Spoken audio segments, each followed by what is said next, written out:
After nearly 2 decades of fighting for change, the name of a creek in eastern Bureau County will be changed by the U.S. Board on Geographic Names. News 8's Jenna Webster explains why 2 community members say they didn't want to give up the fight to make that change.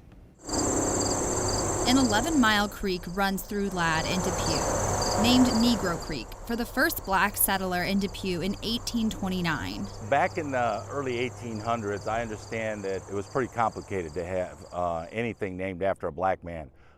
So they chose that name because they wanted to name it after a color instead of actually the man that it should have been named after. Charles Kleinfelter remembers growing up playing in the creek. He always heard people refer to it as the N-word instead. And years later, the slur was said to his daughter. It happened when my daughter came home from school one day. She was real young. They said that somebody said they named a creek after you. She was crying and crying. Ever since, he's been fighting to change the name to Adams Creek, the only known name of the settler. We were met with so much controversy and so much negativity and a lot of hate. I decided to attempt to change the name. It wasn't until Amy Urbanowski reached out to him earlier this year that the movement gained traction.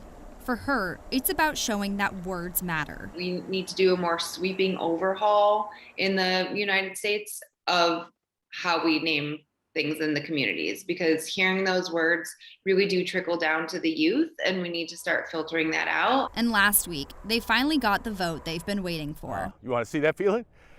Yes! That was the feeling.